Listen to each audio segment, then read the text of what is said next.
आज तक हमने डायनासोर पर कई फिल्में देखी होगी जिसमें किस तरह अलग अलग प्रकार के डायनासोर दिखाए जाते हैं। सन 1888 में हैरी सेली नामक व्यक्ति ने डायनासोर को उनके व्यवहार के आधार पर वर्गीकरण किया था, जिसमें दो मुख्य प्रजातियां लिजर्ड हिप्ड और बर्ड हिप्ड थी। इन दो समूहों को बाद में छोटे समूहों में विभाजित किया गया। आज हम आपको डायनासोर की कुछ प्रजातियों के इतिहास और लक्षणों से रूबरू करवाते हैं। टायरानोसोरस।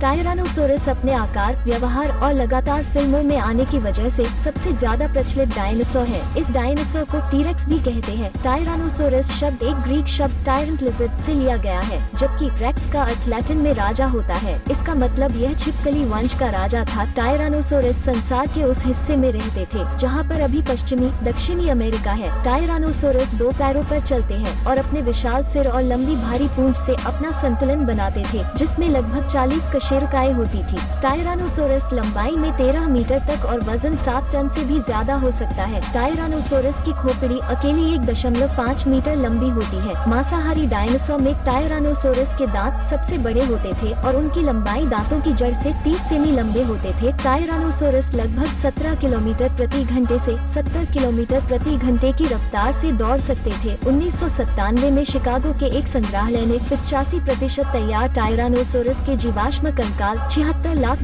में खरीदा, जो अभी तक का सबसे महंगा जीवाश्म कंकाल था। टायरानोसोरस उन 3 डायनासोर में से एक है जिन्होंने गोडजिला की उपस्थिति को प्रेरित किया। स्पाइनोसोरस।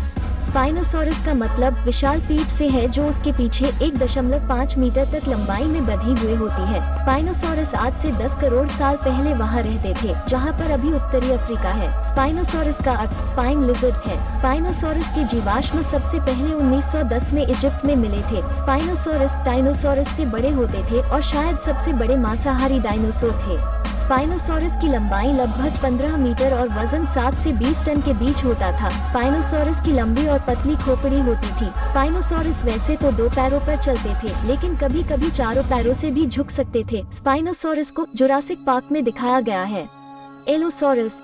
एलोसोरस एक विशाल डायनासोर था जो लगभग 150 साल तक जीवित रहा था। यह एक मांसभक्षी था जिसके बड़े और तेज दांत होते थे। ऐसा माना जाता है कि ये उनसे ज्यादा भारी स्टेगोसोरस पर भी हमला कर सकते थे। एलोसोरस आज से 150 करोड़ जुरासिक काल में हुआ करते थे और एलोसोरस का अर्थ डिफरेंट लिजर्ड होता है। एलोसोरस को सबसे पहले 1877 में ओथनील मास ने वर्णित किया था और ये सबसे पहले डायनासोर में से एक था। एलोसोरस की खोपड़ी विशाल होती थी और ये भी 2 पैरों पर चलता था। इसके शरीर और सिर को इसकी पूंछ संतुलित करती थी। एलोसोरस की लंबाई लगभग 8.5 मीटर और वजन लगभग 2.3 टन होता था। अपेटोसोरस। अपेटोसोरस, जिसे ब्रोंटोसोरस भी कहते हैं, इस विशाल डायनासोर की हड्डियां सबसे पहले 1877 में चार्ल्स मार्श ने खोजी थी। इस डायनासोर का नाम अपेटोसोरस दिया गया, लेकिन इसके बाद उनको हड्डियों के बड़े टुकड़े मिले, जिसे गलतीवश उन्होंने नई प्रजाति ब्रोंटोसोरस दे दिया, जबकि दोनों एक ही थे। हड्डियों का दूसरा सेट अपेटोसोरस का एडल्ट वर्जन था। अपेटोसोरस आज से 15 करोड़ साल पहले जुरासिक काल में हुआ करता था। अपेटोसोरस इस दुनिया का अब तक चलने वाला सबसे बड़ा जीव था, जिसकी लंबाई 23 मीटर और वजन 23 टन तक हुआ करता था। अपेटोसोरस को इसके पूर्ण आकार में आने में 10 साल लगते थे। अपेटोसोरस के चाबुक जैसी लंबी पूंछ होती थी जो उसकी लंबी गर्दन को संतुलित करती थी। अपेटोसोरस शाकाहारी डायनासोर थे। वेलोसिरैप्टर।